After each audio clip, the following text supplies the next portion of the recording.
और 2005 में पाकिस्तान इंडिया आकर जीता। तो एक एक कर मेरे साथ भारत पाकिस्तान के दो सबसे बड़े कप्तान सौरव गांगुली और इंजमाम उल हक।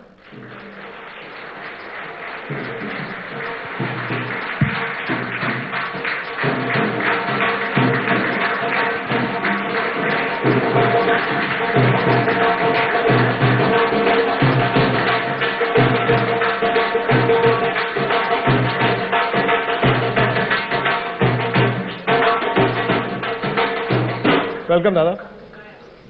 इंजी भाई, पहले आप दोनों के हाथ मिलवा दें, क्योंकि टॉस तो नहीं आप दोनों को करना है, लेकिन बातें खूब करनी है। आप दोनों ने इतनी कप्तानी की है एक दूसरे के खिलाफ। इंडिया पाकिस्तान दादा आमतौर पर कहते हैं बड़ी दुश्मनी है, कांटे की टक्कर है, पर मुझे मालूम है आप दोनों की तो दोस्ती बहुत थी। एक्चुअली मेरा सारा कप्तानी करियर इंजी भाई के साथ रहा है। मैं जितना फैन हूं उनका बैटिंग का, उतना उनकी पर्सनालिटी का, इंसान जैसे इंजी भाई रहे हैं। तो देखिए, दुश्मनी तो नहीं थी, लेकिन ग्राउंड में अच्छा क्रिकेट होता था, क्योंकि पाकिस्तान टीम उनके समय बहुत बेहतरीन टीम था और एक से बढ़कर एक बल्लेबाज, और इंजी भाई तो आउट ही नहीं होते थे। तो इंडिया में आए तो लगातार 100 ही बनाते गए। मुझे अभी भी याद है वो सीरीज 2004 में 5 में आउट ही नहीं कर पाते थे इंजी भाई को। किसी ने कहा आउट ऑफ फॉर्म है इंजी भाई, एक मैच आउट हो जाते थे, कहता था कि आउट ऑफ फॉर्म, फिर आके 200 बना देते थे। इंजी भाई, दादा ने कहा था कि यार अगर इंडिया पाकिस्तान की ज्यादा मैंने कप्तानी की तो एक तो मेरे बाल सफेद हो जाएंगे और बाल थोड़े पतले भी हो जाएंगे, हल्के भी हो जाएंगे। तो दादा शायद हो भी गए थे। हाँ बिल्कुल। जितना समय आप धोनी को देख लो, शुरू में आए थे इतने बड़े बड़े बाल, अब देखो बाल ही नहीं है उसके। इंजी भाई, आपके वहां पे भी कुछ ऐसा ही था हालात? जी बिल्कुल इसी तरह ही है कि इंडिया पाकिस्तान का लोगों को तो बहुत मजा आता है, लेकिन ये कि प्लेयर पे जितनी टेंशन होती है, जितनी सूरत-ए-हाल होती है, वो सिर्फ प्लेयर्स को भी पता है। अभी सौरभ ने 2005 की बात की है कि अभी सारी सीरीज की इस तरह की बातें हो रही है। 2005 की जिस टाइम सीरीज थी ना, उससे पहले मेरा और सौरभ का एक ऐड बना था एलजी का। तो मैं कलकत्ता आया था वो ऐड करने के लिए। तो मैं जितने दिन भी वहां रहा था ना, तो खाना मेरा है ना, होटल में मैं ठहरा हुआ था, खाना मेरा सौरभ की तरफ से आता था, क्योंकि जी ऐसा मेहमान नवाज है, ऐसा जबरदस्त इंसान है ये, क्योंकि जी अगर कोई इसके शहर में जाए तो उसकी ऐसी मेहमान नवाजी करता है। तो वो वाली मेहमान नवाजी मैं आज तक नहीं भूला। और यह भी फैक्ट है कि जब 2005 में पाकिस्तान की टीम आ रही थी इंडिया बदला लेने के लिए, तो दादा ने जो बल्ले थे जिनसे इन्होंने खेलना था, वो इंजी भाई से पाकिस्तान से मंगवाए थे। ये भी फैक्ट है। हाँ बिल्कुल, क्योंकि पाकिस्तान में सियालकोट में और हमारे यहाँ मेरठ में, ये दो जगह है, बहुत बेहतरीन बैट बनता था। और मैंने इंजी भाई से इसलिए बैट मंगाए थे क्योंकि जब भी टीवी में मैं देखता था इंजी भाई को, तो ऐसे टच करते थे और 4, और जब लिफ्ट मारते थे तो सीधा स्टैंड से। मैंने कहा भाई प्लेयर तो अच्छा ही है, लेकिन बैट भी अच्छा होगा, तो कहीं मेरे लिए दो बैट भी दे दीजिए कि थोड़ा सा छक्के मैं भी मार लूं। इंजी भाई, 2004 में जब इंडिया पाकिस्तान गया था, तो तब उसी तरह का माहौल था जो आज है कि पाकिस्तान की टीम आएगी कि नहीं आएगी, सिक्योरिटी क्या होगी। लेकिन वो टूर जैसे ही लाहौर एयरपोर्ट पर भारतीय टीम पहुंची, और उस वक्त तो शोएब अख्तर का बड़ा गदर था, तो वहां के लोकल मीडिया ने पूछा दादा को, दादा कप्तान थे, अरे रावलपिंडी एक्सप्रेस क्या करोगे, इंडिया तो फास्ट बॉलर से डरता है। तो दादा ने कहा चेन खींच देंगे, और आगे निकल गए। उसके बाद इंडियन टीम ने उस दौरे पर पीछे मुड़कर नहीं देखा। नहीं, बहुत जबरदस्त क्रिकेट खेली इंडिया पाकिस्तान की। जब भी क्रिकेट होती है तो मेरे ख्याल में इससे बेहतर क्रिकेट, मैं एशेज से भी बेहतर क्रिकेट कहता हूं कि इंडिया पाकिस्तान की क्रिकेट होती है। फॉलोअर्स ज्यादा होते हैं, सारी चीजें। और इंडिया की बैटिंग, अगर किसी ने ये सवाल किया था, इंडिया की बैटिंग मैं अब नहीं कहूंगा, मेरे ख्याल में शुरू से, जब से मैं क्रिकेट देखनी शुरू की है, तो मेरे ख्याल में टॉप से लेके जो पहले 6 नंबर के होते हैं, सारे ग्रेट प्लेयर्स खेलते हैं। तो मेरे ख्याल में कि इंडिया के प्लेयर्स को कोई ऐसी परेशानी नहीं होगी कि शोएब अख्तर को खेलने की या किसी और को, कि मेरे ख्याल में सारे बड़े जबरदस्त खेले थे। और वाली सीरीज भी 15 साल के बाद हो रही थी, और मेरे ख्याल में बेहतरीन सीरीज हुई थी वो वाली भी। और शोएब अख्तर की आपने बात की, तो वीरू अभी इस हॉल से निकल कर गए हैं। सही है कि वो शोएब अख्तर मुल्तान में उनको बाउंसर मारी जा रहे थे, वीरू छोड़ी जा रहे थे, और शोएब ने कहा मार, वीरू ने कहा यार बॉल कर रहे हैं, भीख मांग रहे हैं। ये फैक्ट है ये तो उन दोनों के बीच हुई होगी, शायद मैं कहीं उस फील्डिंग दूर कर रहा हूं तो मैंने ना सुना हो, लेकिन मुझे इस चीज का नहीं पता। लेकिन वो सीरीज भारत के लिए बड़ी इंपॉर्टेंट थी, क्योंकि इंडिया ऑस्ट्रेलिया में अच्छा करके आ रहा था, और पाकिस्तान की टीम भी उस वक्त अच्छी थी, और पाकिस्तान में जाकर जीतना इंडिया के लिए सबसे बड़ी कामयाबी थी। और मैं ये सबके सामने कहना चाहता हूं कि वो मेरा क्रिकेट करियर में एक one of the best tours था पाकिस्तान, क्योंकि वो हॉस्पिटैलिटी बहुत कम देखने को मिला है। हम 1.5 महीने थे पाकिस्तान में और हर जगह गए, 5 वनडे खेले, 3 टेस्ट मैच खेला, और हॉस्पिटैलिटी ऑन द फील्ड और ऑफ द फील्ड ऐसा कभी मैं देखा नहीं हूँ। हर जगह होटल, लोग, खाना, फैसिलिटीज़ बहुत बहुत बढ़िया। और यहाँ पे बहुत सारे लोग को पता नहीं होगा, हम चाहते हैं कि भारत ऐसे टूर करे, और क्योंकि जब तक आप वहाँ पे क्रिकेट नहीं खेलोगे तो आपको पता नहीं चलेगा। एक तो बल्लेबाज के लिए बहुत अच्छा है, क्योंकि मैं समझता हूँ दुनिया में सबसे पाटे विकेट्स पाकिस्तान में होते हैं। कराची में एक वनडे की बात कर रहा हूँ, पहला वनडे हमने 360 बनाया था, 360 बनाया था, और जब तक इंजी भाई बल्लेबाजी नहीं करने आए थे वो 2 विकेट पे शायद 30 या 40 रन था 10 ओवर में, तो हमको लगा था कि हंसते हंसते जीत जाएंगे, बहुत स्कोर है। और एंड में अगर मोइन ने आखिरी ओवर में 7 रन बनाने थे, अगर वो बना देते तो हम हार जाते वो मैच। 3.5 और इंजी भाई ने 100 बनाया था, 100 आसानी से, ऐसा लगता है कि नींद से उठ के 100 बनाते हैं इंजी भाई भारत के सामने। तो वो बहुत बेहतरीन टूर था। इस्लामाबाद गए, लाहौर गए, लाहौर बहुत खूबसूरत जगह है। तो उस टूर का याद अभी भी हमारे साथ हैं, और जब भी ये पाकिस्तान इंडिया के टूर्स कैंसिल हो जाते हैं तो मैं कहता हूं कि यार एक बार उस टूर पे आप पहुंचे नहीं, अगर उस टूर पे आप पहुंचते तो कभी ऐसे क्रिकेट कैंसिल नहीं हो सकता। दादा, इस सेशन का नाम है सुपरहिट टक्कर। अभी तो हम प्यार मोहब्बत की बातें करी जा रहे हैं, ऐसा लग रहा है जैसे आप 2 पुराने भाई बिछड़े हुए आज मिले। नहीं, बिल्कुल। जब इंजी भाई कैप्टन थे और मैं भारत का कैप्टन था तो कभी टक्कर हुआ ही नहीं। टक्कर हुआ ही नहीं। ग्राउंड में लड़ते थे, लेकिन मैदान के बाहर तो हम लोग बड़ा लड़ते थे, हमारे फैंस बड़ा लड़ते थे, उनको लगता था पता नहीं क्या है, आज इंडिया हार गया तो ये हो जाएगा, पाकिस्तान जीत गया तो ये हो जाएगा। नहीं, वो तो है, वो तो अभी भी जब एशिया कप में इंडिया पाकिस्तान का मैच हो रहा था तो टेलीविजन शो खत्म ही नहीं हो रहा था, तो बातें चली जा रही थी, 20 ओवर के मैच के लिए टेलीविजन शो ज्यादा हो गया। 20 ओवर 3 घंटे लगते हैं, हमने 4.5 घंटे टेलीविजन शो किए इंडिया और पाकिस्तान मैच के लिए, तो वही ये तो होता ही रहता है।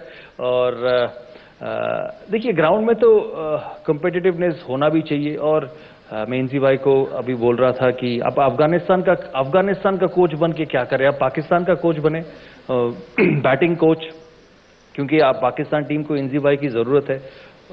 क्योंकि मैंने उनको बोल रहा था कि थोड़ा सा टीम ऐसा लग रहा है कि बल्लेबाजी बहुत वीक होगी, फास्ट बॉलिंग तो बहुत ही अच्छा है। और पहले जो पाकिस्तान टीम था जब भारत खेलता था तो ऐसा लगता था कि एक समय तो उनसे हम जीतते ही नहीं थे, और जो कभी भी आके हमें हरा देते थे, शारजा हो, दुनिया के कोनों में कहीं भी हो तो वो हमें हरा देते थे। तो मैंने उन्होंने कहा कि आप थोड़ा देखिए फिर, क्योंकि पाकिस्तान इंडिया का मुकाबला अच्छा होना चाहिए ग्राउंड में, और हमेशा पाकिस्तान ने नेचुरल टैलेंट क्रिएट किया है। मुझे अभी भी याद है जब कैप्टन था, पाकिस्तान गए थे तो बैटिंग ऑर्डर था यूनिस खान, इंजमामुल हक, यूसुफ यूहाना, और उससे पहले था सईद अनवर, इजाज अहमद, इंजमामुल हक, यूसुफ यूहाना और यूनिस खान। तो एक से एक बल्लेबाज आता था, 7 नंबर पे मोइन, और उसके बाद रजाक, और उसके बाद उनके जो 4 तेज गेंदबाज। तो टीम देख के ऐसा लगता था कि यार वीकनेस कहाँ है इस टीम। नींद आ जाती थी आपको रात को? नहीं, वो 2003 वर्ल्ड कप से पहले नहीं आया था। एक ही खुशी की बात थी कि इंजी भाई बहुत पतला होके आए थे उस वर्ल्ड कप में। मैंने इंजी भाई को उतना पतला कभी नहीं देखा 2003 वर्ल्ड कप में, और मैंने कहा इंजी भाई इतने पतले कैसे हो गए? कहता मैं बहुत ट्रेनिंग करके आया हूँ।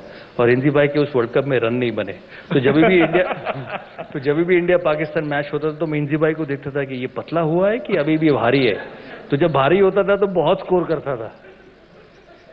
ऐसा क्या है इंजी भाई कि वर्ल्ड कप में या वर्ल्ड इवेंट में हमें आप हरा नहीं पाए कभी भी? इसका भी जवाब देता ये जिसकी सौरभ बात कर रहा है, जिस वर्ल्ड कप की, उस वर्ल्ड कप से पहले मैंने 19 केजी अपना वेट कम किया था, और उस वर्ल्ड कप में स्कोर भी मैंने 19 ही बनाया था।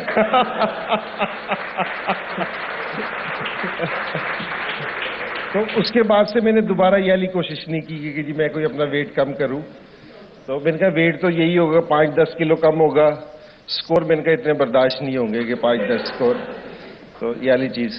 और हम भी ये पूरी कोशिश कर रहे हैं कि वर्ल्ड कप में जो उनसे है कि इंडिया को टफ मुकाबला दे। अभी तक तो 1 साइडेड मैच हो रहे हैं कि जी इंडिया मुसलसल जीते जा रहा है। मैं 92 से देख रहा हूँ कि मैं खुद भी खेल रहा था, 92 से 2016 आ गया ये। और उस साल तो पाकिस्तान वर्ल्ड कप जीता था। वर्ल्ड कप भी जीता था। तो मेरे ख्याल में ज़रूर ये टर्न ज़रूर होगा, ये नहीं कि जी एक ही चीज़ चलती रहेगी। तो मेरे ख्याल है फिर मुकाबला देखने का मज़ा आएगा कि जिस समय पाकिस्तान भी अच्छी क्रिकेट खेलेगा, पाकिस्तान भी जीतेगा, और होपफुली क्योंकि जी इस टाइम तो पाकिस्तान की शक्ल नहीं दिख रही कि जिस तरह की पाकिस्तान टीम खेल रही है और जिस तरह इंडिया खेल रही है, क्योंकि अभी तो नहीं लग रहा, लेकिन मेरे ख्याल में अगर पाकिस्तान की टीम भी बेहतर हो, जिस तरह सौरभ ने कहा है कि जी अच्छी क्रिकेट हो, तो मेरे ख्याल में कि जी फिर और ज्यादा मजा आएगा लोगों को देखने का। लेकिन मेरे ख्याल में ज्यादा इंतजार नहीं करना पड़ेगा। इंजी भाई, ये सच है कि जब जब भारत पाकिस्तान को हराता है काफी टीवी सेट टूटते हैं वहां पे? अच्छा, मैं जिस टाइम वर्ल्ड कप में ना मैं टीवी पे बैठा था, ये लास्ट वर्ल्ड कप में, तो मैच हार के तो लोगों ने टीवी तोड़ दिए। उन्होंने वो टीवी पे दिखाया कि जी टीवी तोड़े, बिल्कुल वाले टीवी तोड़े जो बिल्कुल काम करना छोड़ गए थे। अच्छा, टीवी पे जितने दिखे ना मुझे टीवी, वाले टीवी तोड़ रहे थे जो बिल्कुल काम करना छोड़ गए थे। उन्होंने वाले टीवी तोड़ रहे थे। मैंने उस टाइम टीवी पे भी कहा था, मैंने कहा भाई ये वाले टीवी तोड़ रहे, ये चलते भी नहीं होंगे। तो इतना, लेकिन इंडिया से और दोनों तरफ यही है कि जी जीतने से पहले मैंने कहा था कि जी इंडिया पाकिस्तान का एशिया कप का कल फाइनल था, लेकिन मेरे ख्याल में फाइनल से पहले फाइनल था पाकिस्तान और इंडिया का। हालांकि पाकिस्तान की टीम इतनी अच्छी नहीं थी, लेकिन पाकिस्तान के और इंडिया के मैच की जीतने की भी उतनी खुशी होती है और हारने का रिएक्शन भी उतना ज्यादा होता है। आपके लिए इंडिया पाकिस्तान की सबसे बड़ी हार या सबसे बड़ी जीत, दो मैच आपके करियर में?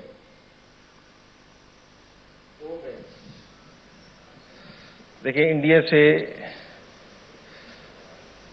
जब सौरभ पाकिस्तान में आया था उस टाइम हमारी टीम, जिस तरह सौरभ ने बैटिंग लाइन गिनवाई है इसी तरह बैटिंग थी, बड़ी मजबूत थी। तो ये हमारे से पाकिस्तान जीते गए थे, मैं कप्तान था, तो मेरे लिए वो अलर्ट बहुत टफ चीज थी क्योंकि जी वो हम हारे थे। और दूसरा 99 का, उसमें भी मेरे ख्याल में सौरभ ही कप्तान थे 99 में, जो हम सेंचुरियन में हारे थे मैच 2003 में। वो बड़ा मुश्किल था क्योंकि उस मैच से अगर हम वो मैच जीतते तो हम हो सकता था कि वर्ल्ड कप में स्टैंड कर सकते थे। हालांकि हमारी टीम उस टाइम बहुत अच्छी थी, हमारी पेस बैटरी मेरे ख्याल में सारों से अच्छी थी, लेकिन और हमने स्कोर भी 287 किया था, ज्यादा स्कोर किया था, बड़ा स्कोर किया था। तो वो उम्मीद थी कि जी इस दफा है ना हम जीत जाएंगे। हमारे पास वसीम अकरम, वकार यूनुस, शुएब अख्तर, सारी बड़ी बॉलिंग थी, अजहर महमूद। तो लेकिन वाला मैच था ना, वो मुझे आज भी याद है क्योंकि उसका मुझे आज भी दुख है। आपके लिए, आपने कहा कि पाकिस्तान जाकर 2004 में जीतना सबसे बड़ी जीत थी, लेकिन 2003 सेंचुरियन वाला वर्ल्ड कप गेम भी सबसे ऊपर होना चाहिए। नहीं, बिल्कुल, एक तो बड़ा टूर्नामेंट है वर्ल्ड कप, लेकिन वो एक मैच था। आप कह रहे हैं कि बड़ा जीत था, लेकिन वो सीरीज मेरे हिसाब से सबसे बड़ा जीत था, क्योंकि इससे पहले 50 साल में भारत कभी पाकिस्तान में जीता नहीं है, और एक 1.5 महीने की पीरियड में अब लगातार जीते हैं, तो उसका इफेक्ट मैं समझता हूँ ज़्यादा है, उसकी इम्पोर्टेंस ज़्यादा है। और वर्ल्ड कप आप कह रहे हैं कि बड़ा टूर्नामेंट है, वो शायद बड़े टूर्नामेंट के हिसाब से आप कह सकते हैं कि बड़ा जीते, लेकिन उससे मैं कहूँगा, आपने मुझे 2 जीत कही है भारत का। एक तो मेरे हिसाब से 2004 का वो पाकिस्तान टूर, और दूसरा मेरे हिसाब से 2007 वो T20 वर्ल्ड कप फाइनल। वो मेरे हिसाब से बहुत बड़ा जीत था भारत के लिए, क्योंकि एक तो world cup final, T20 world cup final पहली बार, इससे पहले भारत पाकिस्तान मिला था ग्रुप मैच में डरबन में, जो टाई हुआ और बॉल आउट पे भारत जीता, और उसके बाद ऐसा लगा था कि मिसबा वो मैच जिता के लेके जाएगा। एक समय था कि भारत शायद जीत जाएगा, लेकिन मिसबा ने जो पार्टनरशिप की, जो हरभजन को एक ओवर में 2 या 3 छक्के मारे, उसमें मैच उन्होंने वापस लेके आया, और उसके बाद जाके भारत को आखिरी ओवर में जीतना, क्योंकि किसी ने एक्सपेक्ट नहीं किया कि जोगिंदर शर्मा वो मैच जिता के लेके आएगा। और धोनी ने जोगिंदर शर्मा को आखिरी ओवर इसीलिए दिया क्योंकि उनको लगा था कि ये मैच शायद पहले हार जाएंगे, और इसीलिए उनके जो मेन गेंदबाज थे उनके ओवर्स खत्म कर चुके थे, और उनको लगा था कि नहीं तो पहले खत्म हो जाएगा, एंड ओवर में खत्म होने से पहले मैच को कंट्रोल में लाओ, और जोगिंदर शर्मा ने भारत को जिताया। वो रिवर्स फ्लिक, शायद मिसबा उसको उठा के मारते तो शायद बाहर चला जाता था, क्योंकि उन्होंने इससे पहले सारे शॉट्स सीधे मारे हैं, सामने मारे हैं, जिससे कि उनको 6 या 4 रन मिला है।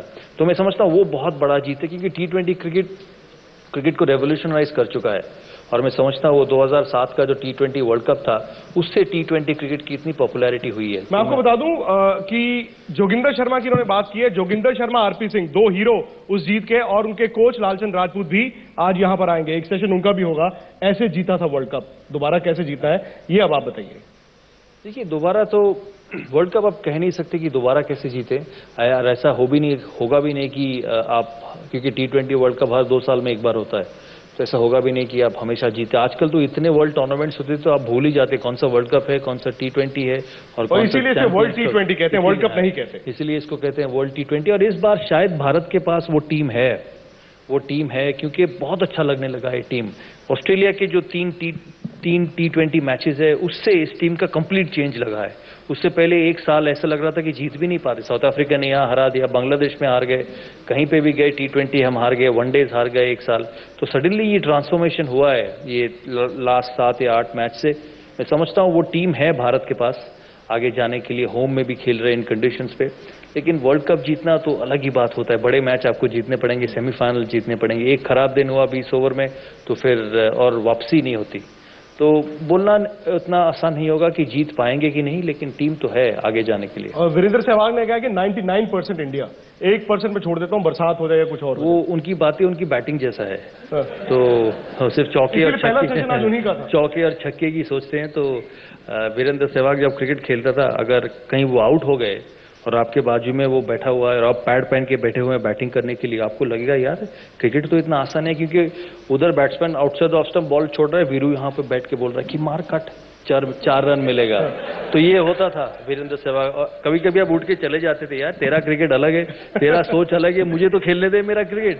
तो वीरू ऐसा था, तो इसलिए उन्होंने कहा होगा कि 99% भारत ही जीतेगा। और आप और आपकी कप्तानी में जो 2-3 सीरीज हुई उसमें वीरेंद्र सहवाग सबसे बड़ा फैक्टर थे इंडिया की तरफ से। नहीं, बिल्कुल। और मेरे लिए कप्तानी करना उस पर इतना मुश्किल है ना कि टेस्ट मैच का पहला दिन है और पहला घंटा चल रहा है, तो 5 फील्डर बाउंड्री पे मैंने खड़े कर रखे हैं। मुझे अपनी कप्तानी पे खुद भी शक हो रहा है कि मैं सही कर रहा हूं, गलत कर रहा हूं, क्या हो रहा है। तो क्योंकि आते ही ना फील्डर देख रहे कि मैंने मिडॉन पीछे ले ली है, तो भाई इधर हिट ना मारो, उसके ऊपर से हिट मार देता था। मिड विकेट पीछे ले ली, उस पर मार देता था। तो इसके लिए जिस समय ये सहवाग विकेट पे खड़ा हो जाता था, इसके लिए ना स्कोर रोकना, इसके लिए फील्डिंग सेट करना ना बहुत मुश्किल है। मैं ये कहता था कि ना इसकी अपनी इज्जत है, ना ये किसी की इज्जत करता है। बिल्कुल मारे जाता है। तो ऐसे प्लेयर्स को, और बड़ा खतरनाक प्लेयर था, और इसमें जो क्वालिटी थी वो ये थी कि ये नहीं कि इतना तेज खेलता था, कोई थोड़ा स्कोर करता था, स्कोर भी फिर हमारे खिलाफ 200 करता था, और 300 भी किया, 200 भी करता था। तो बड़ा मुश्किल था ऐसे प्लेयर पे ना, इसके लिए फील्डिंग सेट करना, इसके कप्तानी करना बहुत मुश्किल चीज थी। सही बात है। ये अभी बता रहे थे वो कि एक टेस्ट मैच था बैंगलोर। मैं एक चीज कहना चाहता हूँ सहवाग के बारे में। मैंने गावस्कर को कभी लाइव देखा नहीं है, क्योंकि उन्होंने जब क्रिकेट खेली थी तब मैं छोटा था, टीवी में देखता था। लेकिन वीरेंद्र सहवाग से बड़ा ओपनर मैंने इंडियन क्रिकेट में देखा नहीं है, और शायद अगला 10-15 साल या पता नहीं कभी ऐसे प्लेयर आएंगे कि नहीं जो इस इंटेंसिटी से बैटिंग कर सकता है। आपको बोलना पड़ता था कि वीरू थोड़ा सा रोक ले। मैं उनको कभी ये कहा नहीं कि वीरू मैच जीतना है थोड़ा सा जल्दी खेल ले, उनको कहना पड़ता था कि वीरू थोड़ा सा रोक ले। और मैं वनडे क्रिकेट में कहता था, मैं जब ओपन करता था, मैं 3 नंबर तो दोनों पैड पहन के बैठे थे, तो मैं उनके पास आता था कि वीरू देख इंपॉर्टेंट मैच है, तू 20 ओवर खड़ा होगा तो हम मैच जीत जाएंगे, तू पहला 5 ओवर सिर्फ रोक ले। तो किसी कप्तान ने नहीं कहा होगा किसी ओपनर को पावर प्ले में कि पहला 5 ओवर तू रोक। उनका रिएक्शन, वो कहता हाँ ठीक है, लेकिन जाके करता था वही। ये उनकी खासियत थी कि मैं एक इंसिडेंट किया उसमें, जो हम 325 चेस किए, तो मैं और वीरू ओपन कर रहा था, तो मैं बहुत गुस्से में था ब्रेक टाइम पे। मैंने कहा भाई फिर किसी ने 325 कर दिया, 3 फाइनल हार चुके, शायद ये भी हाथ से निकल जाएगा। और इंग्लैंड का अटैक बहुत अच्छा अटैक था, फ्लिंटॉफ, हॉगार्ड, गॉफ, कैडेक। तो मैंने कहा लॉर्ड्स पे फिर 325 चेस करना उतना आसान नहीं होगा। तो जब दोनों बैटिंग करने जा रहे थे तो मैं आगे, वीरू पीछे, तो वो सीटी मारते मारते जा रहा था। मैंने कहा भाई 3 फाइनल हार चुके हैं, तू सीटी मारे जा रहा है। हाँ, एक तो 325 हम करवा देते हैं हर मैच, और उसके बाद दोनों को जाके ओपन करना पड़ता है और फिर जीतना भी पड़ता है। कहते हैं आप सोचो मत, ये मैच हम जीतेंगे। मैंने कहा चल ठीक है बैटिंग करते हैं। तो शुरुआत अच्छी हुई। हम पहले 10 ओवर में शायद 65 नो लॉस थे। तो मैंने कहा वीरू देख स्टार्ट अच्छा मिल गया है, अगर हम दोनों 20 ओवर तक खड़े हो जाते, 20 ओवर में 150, 160, बाकी हम बना देंगे स्कोर को, क्योंकि विकेट बहुत अच्छा है। मैंने कहा था कि रोनी ईरानी डालेगा वो सेंट से, तो उसको ज़्यादा कुछ नहीं करना। तो ये ओवर में एक चौका मिला तो ठीक है, सिंगल लेके हम 7 या 8 कर देंगे, क्योंकि हमें अच्छा स्टार्ट मिला। कहते हैं हाँ डोंट वरी। तो ठीक है, मैं नॉन स्ट्राइकर इन पे खड़ा हो गया। पहला बॉल ईरानी ने हाफ बॉल ही डाला, उसने कस के कवर से दिया 4। तो हाफ बॉल ही था, मैंने कुछ कहा नहीं वीरू को। मैं कहा वेल प्लेड वीरू, संभाल के। कहता है हाँ डोंट वरी। फिर दूसरा उसने ऐसा मिडिल स्टंप पे दिया, वो बैठ के उसने उसको स्वीप मारा ऐसे, फिर 4। तो मैंने कहा वीरू देख 8 रन हो गया है, तो कुछ और मत करना, क्योंकि इस ओवर अच्छा चला गया है हमारे लिए। ये था, आप चिंता ना करो। तीसरा फिर वो स्वीप मारने गया था, फिर देखो ऑफ स्टंप के बाहर है, ऐसे ही कर दिया, उधर से 4। तो मैंने कहा वीरू ठीक है, तू सीधा तो खेल ले, तू ऐसे ऐसे कर रहा है, कहीं निकल जाएगा एक बॉल स्वीप मारते हुए तो आउट हो जाएगा, तो ये जो सारा स्टार्ट मिला है हमें वो खत्म ही हो जाएगा। कहता नहीं, अगला 2-3 बॉल में आउट नहीं होगा, सिंगल खेल के आपको देता हूँ। फिर अगला उसने मिडिल स्टंप पे दिया, ऐसा फ्लिक मारा स्क्वायर लेग के ऊपर से 4। मैंने उसके बाद देखा ही नहीं उसको। मैंने कहा तू जो मर्जी कर ले, अगर तू आउट हो गया तो मैं लॉर्ड से सीधा तुझे इंडिया भेज दूंगा, तो होटल नहीं जा पाएगा। फिर अगला 2 बॉल उसने डिफेंस किया जाके। तो वो ऐसे खेलता था, उसका क्रिकेट गेम कंप्यूटर जैसा था। तो अभी ए दबाना है, बी दबाना है, सी दबाना है, डी दबाना है। इनके सामने उन्होंने जो 300 किया, 150 पे खेल रहा था, तो वापस आया ड्रेसिंग रूम में। मुल्तान बहुत अच्छा पिच था, तो सकलेन डाल रहे थे ऑफ स्पिन। मैंने कहा वीरू बड़ा स्कोर बनना है। कहता है देखो मैं ये डिसाइड किया हूँ, मैं 190 पे छक्का मारूंगा, अगर 200 पहुंच गया तो तभी भी छक्का मारूंगा। मैंने कहा तू पागल हो गया, तू पाकिस्तान में खेल रहा है, पहला सीरीज है, हम टॉस जीता है, हम 350 पे 2 है, ये टेस्ट मैच जीत जाएंगे तो फिर एडवांटेज होगा। कहता नहीं आप चिंता ना करो। उसने 194 से छक्का मारा 200, 200 से छक्का मारा 300, और फिर 94 से 100 बनाया, वो भी छक्का मार के। तो धोनी जैसा आखिरी बॉल में हर मैच में छक्का मार के जीता था, वीरू भी वही करता था कि टेस्ट मैच में 100 पहुंचना है छक्का मार के। और ये भी सच है कि आपको उन्होंने कई बार चैलेंज किया कप्तान के तौर पर। बैंगलोर की भी बात कर रहे थे टेस्ट मैच में, उन्होंने आपको कहा इंजी भाई लॉन्ग ऑन को आगे बुला लो, जरूरत नहीं है क्योंकि मैं ऊपर से मार दूंगा। आपने कहा नहीं, तो उसने कहा कि अगर इस बॉल पे मैं छक्का नहीं मारूंगा, आप फील्डर को फिर उसके बाद अपने हिसाब से। और अगली बॉल पे उन्होंने वाकई लॉन्ग ऑन से छक्का मारा। नहीं, ये ठीक है क्योंकि खतरनाक प्लेयर था। मैं वैसे एज ए कप्तान खुश होता था कि अगर कोई ऊंचा खेल ले ना, तो मैं खुश होता था कि ये हवा में बॉल हाथ 2 मिनट के बाद फेंकता, किसी भी टाइम आउट हो जाएगा। इस प्लेयर पे डर लगता था कि ये वैसे नीचे ही खेले तो अच्छा है। तो ये खतरनाक प्लेयर है, तो इस तरह खेलता, इसका नेचुरल था कि ये स्ट्रोक प्लेयर था, अगर जहां इसको बॉल मिलती थी ये जरूर खेलता था। कुछ प्लेयरों में ये वाली चीज है, और ये बड़ी अच्छी अपनी उस चीज को यूटिलाइज करता था। आप 90s की इंडिया की टीम के अगेंस्ट खेले, जो टीम अक्सर पाकिस्तान से हारती थी। उसके बाद आप एक ऐसी टीम इंडिया के सामने खेलते रहे जो हारती नहीं थी। क्या आपको ट्रांसफॉर्मेशन इंडियन क्रिकेट में दिखी? इंडिया की बताऊं या पाकिस्तान की बताऊं? दोनों की बताइए।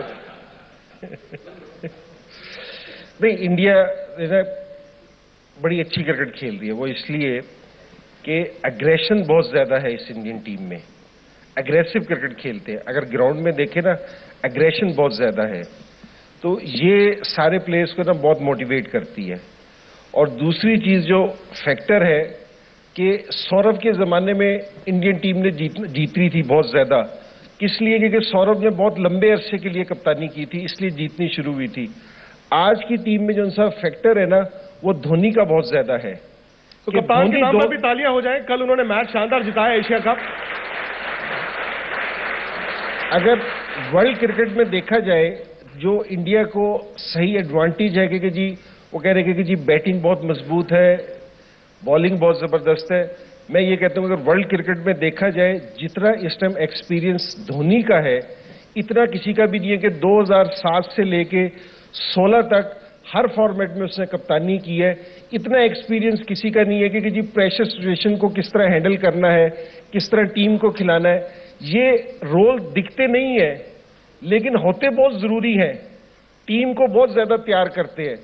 तो मेरे ख्याल में कि जी इस टाइम की जो सी टीम है, उसमें कप्तानी का भी बहुत फैक्टर है और एग्रेशन बहुत ज्यादा है इस अब की क्रिकेट में। 19 तारीख की टिकटें हम सब कोशिश कर रहे हैं, पता नहीं मिले कि ना मिले। इंजी भाई, क्या पाकिस्तान इंडिया का मैच उसी तरह का मैच होगा जो किसी जमाने में होता था, या वन साइडेड? इस पाकिस्तान टीम को देखते हुए नहीं, वन साइडेड तो मैच हो ही नहीं सकता पाकिस्तान और इंडिया का। क्योंकि जी ये तो बिल्कुल वो नहीं है क्योंकि जी इसमें प्रेशर नहीं होगा या इस मैच की वाली चर्चा नहीं होगी या वो वाला शोर नहीं होगा, तो ये नहीं हो सकता। ठीक है, इंडिया फेवरेट के तौर पे उतरेगा क्योंकि जी बहुत अच्छी टीम है, सारी चीजें फेवर में है, बहुत अच्छा खेल रही है, लेकिन इंडिया पाकिस्तान के मैच में ना फॉर्म, फेवरेटिज्म सारी एक साइड पे हो जाता है, कुछ और चीज खेलती है इंडिया और पाकिस्तान के मैच में।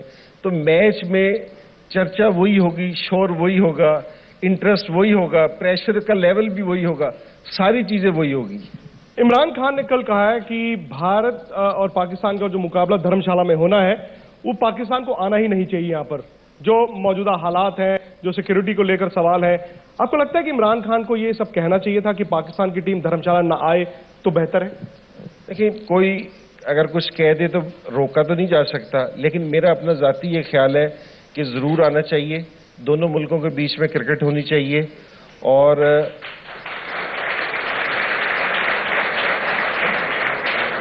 जिस तरह सौरभ ने अभी कहा कि 2004 में जिस टाइम ये पाकिस्तान आए कि जिस तरह का वहां इनके साथ सलूक हुआ, जिस टाइम हम 2005 में रिटर्न में यहाँ इंडिया में वापसी आए तो काफी मेरे जानने वाले भी आए मैचेस वगैरह देखने वास्ते।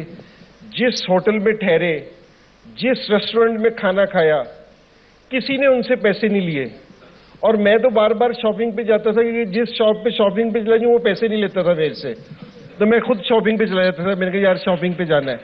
तो जहां इतनी मोहब्बतें हों, आवाम इतनी क्रिकेट देखना चाहती हो, इतना पसंद करती हो एक दूसरे को, तो वहां अगर हम आपस में ना खेलें तो मेरे ख्याल में ये ज्यादती होगी। सिक्योरिटी इशू है क्या? क्योंकि आप कई दिन दिल्ली रहे, आपने हमारे साथ स्टूडियो में भी काम किया, अब आप चंडीगढ़ गए हुए थे, क्या आपको किसी वक्त लगा कि सिक्योरिटी इशू हो सकता है पाकिस्तानी खिलाड़ियों के लिए, टीम के लिए? नहीं, बिल्कुल भी नहीं है, और ना पहले था ना मेरे ख्याल में आगे भी नहीं होगा, बिल्कुल नहीं होगा। और पाकिस्तान टीम इंशाल्लाह मेरे पास जो इतला है कि जी जरूर आएगी, खेलेगी, और पाकिस्तान टीम को मेरे ख्याल में यहाँ कोई भी नहीं है। और मैं प्लेयर्स का बता रहा हूँ कि प्लेयर्स भी यहाँ के बहुत इंजॉय करते हैं क्रिकेट खेलने को, पाकिस्तान टीम वाले। तो मेरे ख्याल में कोई ऐसी चीज नहीं है, अगर किसी ने स्टेटमेंट दी है तो ये उसकी अपनी स्टेटमेंट हो सकती है। इंजी भाई, मैं कुछ सवाल दर्शकों को छोड़ दूं फ्लोर पे, दादा के लिए, आपके लिए, लेकिन एक आखिरी सवाल मेरा ये है कि शाहिद आफरीदी की उम्र कितनी है इस वक्त? जो आखिरी मैंने सुनी थी तो 21 थी, इसीलिए वो उस दिन रन आउट हुए दुक्का लेते हुए 21 समझ के। हिंदी भाई मैं ऐड करना चाहता हूँ, 21 साल पहले मैं तभी भी 21 सुना था। तो शाहिद आफरीदी, कुछ लोगों की ना उम्र नहीं बढ़ती, वो सदा बाहर एक जैसे रहते हैं, तो शाहिद आफरीदी उनमें से एक है। और बड़ा जबरदस्त प्लेयर है, तो अभी नई परफॉर्मेंस हो रही, लेकिन इंशाल्लाह होपफुली कि वो देगा। तो जिससे वो परफॉर्मेंस देगा ना, उस टाइम मुझसे पूछेंगे कि भाई तेरी उम्र क्या है, उस टाइम वो सही बताएगा उम्र। लेकिन इस वक्त प्रेशर तो बहुत है पाकिस्तानी टीम पर। नहीं, बहुत ज्यादा प्रेशर है। अगर आप इस तरह की परफॉर्मेंस देंगे, देखिए इंडिया से हारने की नहीं बात, ओवरऑल पाकिस्तान की टीम की परफॉर्मेंस अच्छी नहीं है, और अच्छी टीम हो हार जाए कोई बात नहीं है, लेकिन पाकिस्तान टीम है ना इस टाइम राइट रास्ते पे नहीं दिख रही, क्योंकि जी ये सही क्रिकेट खेल रही है, क्योंकि या इनके बैट्समैन सही है या इनकी प्लानिंग सही है। तो मेरे ख्याल में इसलिए बहुत ज्यादा प्रेशर है पाकिस्तान टीम पे। अच्छी टीम हो, कोई मैच हार जाए, कोई टूर्नामेंट हार जाए, तो कोई ऐसी फिक्र वाली बात नहीं है, लेकिन अगर आपकी चीजें सही ना हो रही हैं और दिख भी ना रहा हो क्योंकि ये सही रास्ते पे जा रहे हैं, तो मेरे ख्याल में ये परेशानी वाली बात है, और कप्तान पे जाहिर बात है इस चीज का बहुत ज्यादा प्रेशर होगा। कुछ सवाल ले लेते हैं जी। दादा, जब आपने क्या बोलते हैं ज्वाइन की थी इंडियन टीम, तब बहुत ये बात हुई थी कि आप सोर्स की वजह से आ गए हैं, लेकिन फिर सर जब आप इंग्लैंड गए थे आपने 3 मैचेस में लगातार 3 सेंचुरीज मारी, तो सर नहीं 2 मैच में 2 मैच में सर, तो सर कितना प्रेशर था आप पे सर वो मारते हुए? एक्चुअली जब इंग्लैंड गया था तो अब छोटा उम्र था उतना, तो ये जो सोर्स और कोटा की बातें हुई थी तब मुझे पता नहीं था, क्योंकि तब मीडिया इस जमाने का जैसा नहीं था, कनेक्टिविटी।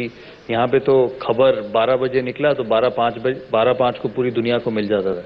तो उन समय इतना इंटरनेट नहीं था, वाईफाई नहीं थी, मोबाइल फोन्स नहीं था, तो इतने खबर नहीं आते थे, तो मुझे पता भी नहीं चला था कि ये सब बातें भारत में हुआ है। तो जब वापस आया इंडिया में तो तब एक स्पोर्ट्स स्टार मैगजीन होता था, तो मैंने वो उठाया। वो हमारा 3 महीने का टूर था इंग्लैंड। तब बड़े बड़े लंबे टूर्स होते थे क्योंकि साइड गेम्स भी होता था, टेस्ट मैचेस भी होते थे और वनडेज भी होते थे। तो मिला के 2 या 2.5 महीने के टूर थे।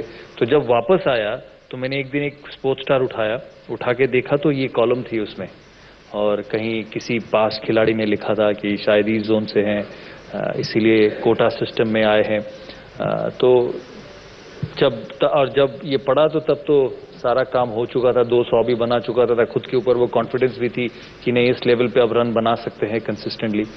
मैं समझता हूं कि जब आप क्रिकेट खेल रहे हैं, आप सफेद कपड़ों में है, मैं ये सोच रहा हूं कि आप क्रिकेट खेलते हैं तो जितना कम न्यूज आपके पास पहुंचे वो अच्छा है आपके लिए, क्योंकि फिर आपका जो फ्रेम ऑफ माइंड है वो सही रहता है। क्योंकि अगर आप रोज अखबार पढ़ ले, इंटरनेट देख ले, मैगजीन्स उठा ले जहां पे आपकी क्रिकेट की हर दिन जांच होता रहता है, लोग आपके क्रिकेट को बोलते रहते कि ये अच्छा है, ये खराब है, वो एक दिमाग में बैठ जाता है। तो मैं समझता हूं कि अपने दिमाग को क्लीन रखें, और ये सारे क्रिकेटर्स करते हैं। इंजी भाई को भी पूछ ले, क्योंकि वो पाकिस्तान के कैप्टन रहे हैं, तो वहां पे भी क्रिटिसिज्म्स होती है, तो उनको अपने क्रिकेट से बाहर रखना जरूरी है। तो हम वही कोशिश करते थे, क्योंकि प्रेशर एक तो बहुत है परफॉर्मेंस का, क्योंकि पूरी कंट्री देख रहा है, सिलेक्टर्स देख रहे हैं, मीडिया देख रहे हैं, सब स्क्रूटिनाइज कर रहे हैं। तो अपने आप के लिए एक वो जोन क्रिएट करना पड़ेगा कि जहां पे आप अपनी परफॉर्मेंस को आगे ले जा सके। सर, आपने 96 के टूर की बात की और 20 साल से एक राज पूरा हिंदुस्तान जानना चाहता है, और वो राज है आपके जो रूममेट थे उस टूर पर वनडे सीरीज में, नवजोत सिंह सिद्धू। उस टूर को छोड़कर आ गए थे। बिल्कुल। वो हुआ क्या था यार? तब चिट्ठी तो आप ही को दी थी उन्होंने मैनेजर को देने के लिए, एनवेलप में दिया था। हाँ। तो मैं खोला नहीं था, क्योंकि तो पहला टूर था, सिद्धू चिट्ठी दे रहा है, वो अब सीधा मैनेजर के हाथ में पहुंचाना है। तो हम थे शायद डार्बी शहर में, और वार्म अप मैचेस था, सिद्धू जल्दी आउट हो गया तो हम 3 दिन के बाद रात को होटल में बैठे थे। तो मैं सो गया 10:30-11 बजे।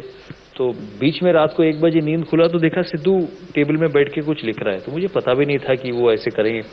तो मैं फिर सो गया दूसरा तरफ घूम के। सुबह उठा तो सिद्धू नहीं है, तो मैंने कहा शायद ब्रेकफास्ट खाने गया होगा। 7:30-8 बज चुका है, हमको जाना भी था लंदन दूसरे टेस्ट के लिए। तो बाहर जाके देखा तो सिद्धू बैग वगैरह लेके दोस्तों के साथ खड़ा है। तो मैंने पूछा भी नहीं, क्योंकि उनका जो 2 दोस्त है इंग्लैंड में, वो देखा उनके साथ। मैंने कहा भाई शायद दोस्तों के साथ निकल जाएंगे, जल्दी पहुंचना है लंदन, फिर टीम को जोड़ लेंगे, टीम के साथ जुड़ जाएंगे शाम तक। और शाम को जब लंदन पहुंचा टीम के साथ, तो पता चला कि सिद्धू ने फ्लाइट पकड़ के वापस चला गया इंडिया। तो थोड़ा सा सरप्राइज था, क्योंकि ऐसे सिचुएशन कभी सोचा नहीं था कि टूर के बीच में मैं कभी फ्लाइट पकड़ के घर चले आऊं। मैं फिट हूं, टीम में सिलेक्टेड हूं और वापस आ जाऊं।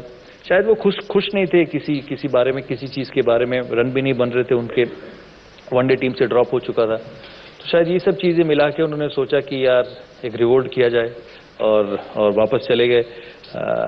और पता नहीं उसके बाद मैं सिद्धू को बहुत बार पूछा तूने ऐसा क्यों किया है, कहता नहीं मैं खुश नहीं था। तो और बाद में आगे नहीं बढ़ाया। लेकिन आजकल के क्रिकेट में अगर वो चीज होगा तो वो कभी वापस भारत में नहीं खेलेगा। सिद्धू में भी बड़ा ट्रांसफॉर्मेशन आया। वो बताते हैं कि 2-2, 3-3 महीने के दौरे पर 5 या 6 बार बात करते थे। अब तो इंजी भाई उनको चुप कराना मुश्किल हो जाता है। आप टीवी पर देखते हैं उनको? आपने तो क्रिकेट भी बड़ी खेली है उनके साथ। जी बहुत ज्यादा। तो टीवी वाले नवजोत सिद्धू और मैदान वाले नवजोत सिद्धू में कोई फर्क? नहीं, वहां तो खामोश रहते थे, कोई इतना ज्यादा बोलना नहीं था। तो मेरे ख्याल में जो वो 30-35 साल खामोश रहे, तो उसी कसर अब पूरी कर रहे हैं। और 2 ट्रैक सूट में वो पूरा दौरा निकाल देते थे। आप डिजाइनर कपड़े पहनते हो जी? 2 ट्रैक सूट में पूरा टूर निकालते थे, अब डिजाइनर कपड़े पहनते हो। नहीं, मैं कह रहा था कि वो हर चीज की कसर जो उन्होंने 35 साल नहीं की शुरू के, तो अब सारी चीजें कर रहे हैं। तो और मेरे ख्याल में कि जी बड़ा जबरदस्त बोलते हैं, और लगता ही नहीं कि जी क्रिकेटर है, लगता है शायर रहेंगे कि जी हर चीज को हर चीज से मिला देते हैं। तो बल्लेबाजी में भी शायरी करते थे। वो 96 का वो world cup quarter final Bangalore में उन्होंने शानदार बैटिंग की थी आपके खिलाफ। नहीं, खेलते तो बहुत अच्छा थे, इसमें तो कोई शक नहीं कि बड़ा जबरदस्त प्लेयर थे। और उसमें 96 के वर्ल्ड कप में भी बड़ी जबरदस्त खेला था। खेलते तो बहुत अच्छा थे, इसमें कोई ऐसी चीज नहीं थी। लेकिन बोलते ज्यादा अच्छा है।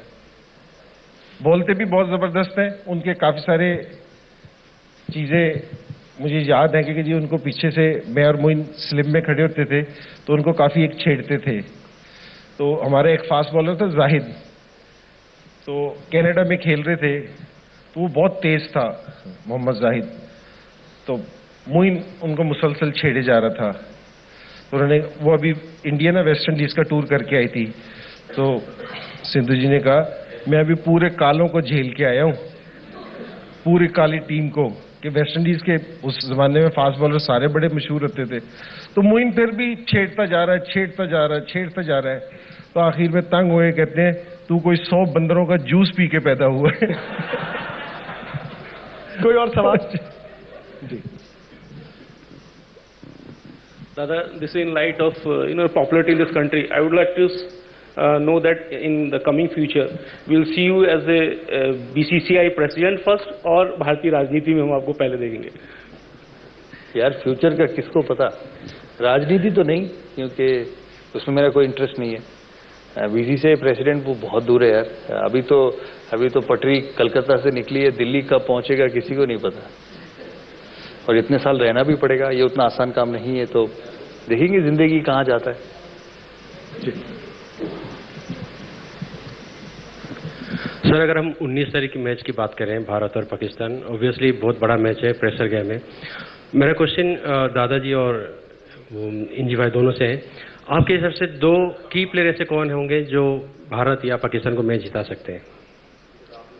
मैं इंडिया के लिए कह सकता हूँ विराट कोहली होंगे। बहुत अच्छे प्लेयर्स है भारतीय टीम में। अब विराट कोहली एक है, रविचंद्रन अश्विन, मैं समझता हूँ कि अच्छे गेंदबाज है और बहुत अच्छे फॉर्म में है। मैं एक बैट्समैन और एक बॉलर को पिक कर रहा हूँ, तो मेरे हिसाब से ये 2 खिलाड़ी है भारत के लिए।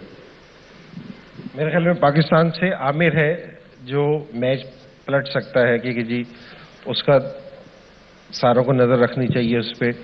दूसरा ये है कि जी मैं अब भी आफरीदी का कहूँगा कि जी ऐसा प्लेयर है कि अगर स्कोर करेगा तो वो टीम को मैच जितवा सकता है। क्योंकि कुछ प्लेयर ऐसे कि जब भी वो परफॉर्मेंस देते हैं ना, तो टीम है ना विनिंग स्टैंड पे आती है। तो आफरीदी की जो उनकी परफॉर्मेंस है, अगर वो देगा तो पाकिस्तान के जीतने के बहुत ज्यादा चांसेस होंगे। और पाकिस्तानी ड्रेसिंग रूम में सबसे ज्यादा चर्चा किस खिलाड़ी को लेकर होगी इंडिया के? इंडिया की मेरे ख्याल में विराट से ज्यादा तो किसी की नहीं होगी, कि जी विराट को सोचेंगे कि जी किस तरह आउट करें। काफी सारे इंडिया के प्लेयर हैं जिसकी चर्चा होनी चाहिए ड्रेसिंग रूम में, कि जी इसको किस तरह, मैं कहूँगा धोनी की भी होनी चाहिए कि जी इसको किस तरह। तो लेकिन यह कि जी विराट जिस तरह का खेल रहा है आजकल, जिस तरह के उसने एशिया कप में जिस तरह मुश्किल विकेटें थी, आजकल अगर पिछले 5-10 साल में देखा जाए तो इस तरह की मुश्किल विकेटें कहीं भी नहीं मिलती। तो काफ़ी सारे लोगों की टेक्निक, काफ़ी सारे लोगों की चीज़ें पता चली कि जी इनमें कितनी खामियां हैं, वीकनेसेस हैं। लेकिन जिस तरह विराट खेला है, क्योंकि जिस तरह उसने शो किया, तो मेरे ख्याल में अभी करंटली कोई इस तरह का प्लेयर नहीं खेल रहा जिस तरह विराट खेल रहा है। तो मेरे ख्याल में विराट मेन फैक्टर होगा इस चीज। और युवराज और धोनी का वो पुराना अंदाज भी दिखा, क्योंकि धोनी भी अक्सर बीच में ऐसा हो गया था कि सबड्यूड बैटिंग करने शुरू हो गए थे। ये कल जो दिखा, युवराज ने 2 पारियां, क्या भारत के वो सारे फिलिंग द ब्लैंक्स खत्म हो गए हैं? जो फिक्र थी वो सब रिजॉल्व हो गई है? देखिए टीम है ना मजबूत कौन सी है, क्योंकि मैं कई दफा ये पहले भी कहा है कि टॉप ऑर्डर सारों के पास होती है, क्योंकि जी टॉप ऑर्डर सारों की टीमों के पास होती है। क्योंकि जी साउथ अफ्रीका की भी टॉप ऑर्डर बहुत अच्छी है, ऑस्ट्रेलिया की भी अच्छी है, लेकिन उनकी लोअर ऑर्डर है ना, जिस टीम की ये मैच खत्म करना जानती हो ना, फिनिशिंग करना जानती हो लोअर ऑर्डर, तो ये टीम सारों से ज्यादा खतरनाक होती है। क्योंकि हर टूर्नामेंट को जीतने के लिए ना लोअर ऑर्डर का मजबूत होना बहुत जरूरी है कि मजबूत होना। क्योंकि किसी भी टाइम एक टूर्नामेंट में देखेंगे कि जी आपका टॉप ऑर्डर जरूर फ्लॉप होगा 2 से 3 दफा। अगर आप 10 मैचेस खेलेंगे ना, तो लोअर ऑर्डर अगर मैच खत्म करना जानता है ना, तो ये सारों से मजबूत टीम है।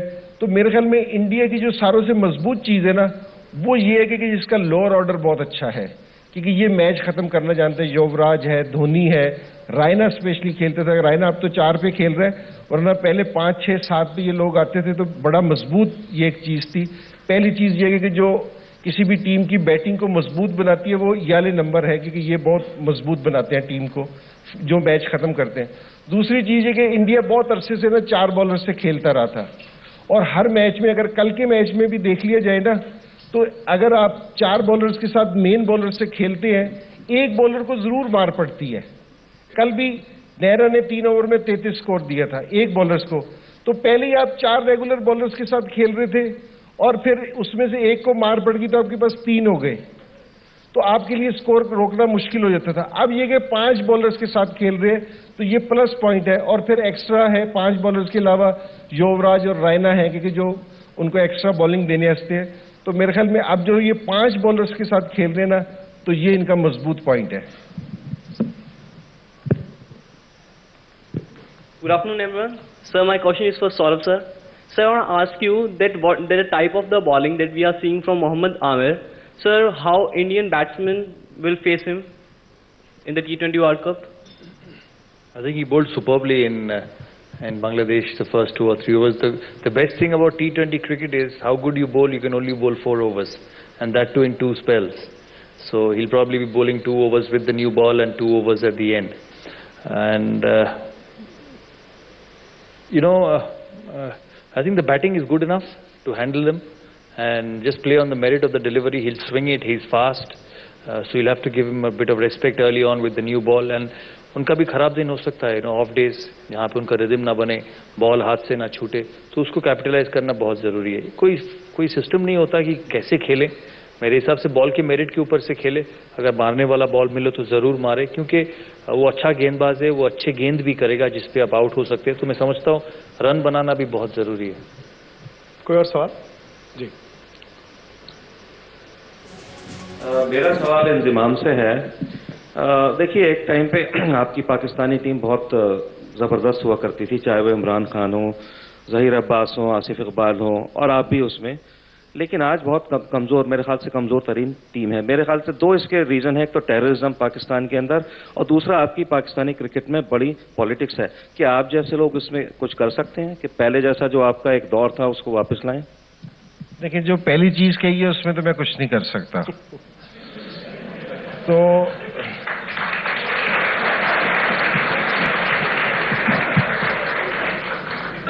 जो अगर दूसरी चीज है कि जी मैं अगर पाकिस्तान बोर्ड में इसे कहेगा तो मैं जरूर करूंगा इस चीज को। लेकिन मेरे ख्याल में कि अब भी दूसरे लोग पाकिस्तान टीम के साथ जो कोचेज हैं वो अच्छे हैं, वो अच्छा काम कर रहे हैं। लेकिन मैं ये समझता हूँ कि हमारे पास 2 प्रॉब्लम है कि एक तो हमारे पाकिस्तान में क्रिकेट नहीं हो रही, एक तो ये प्रॉब्लम है।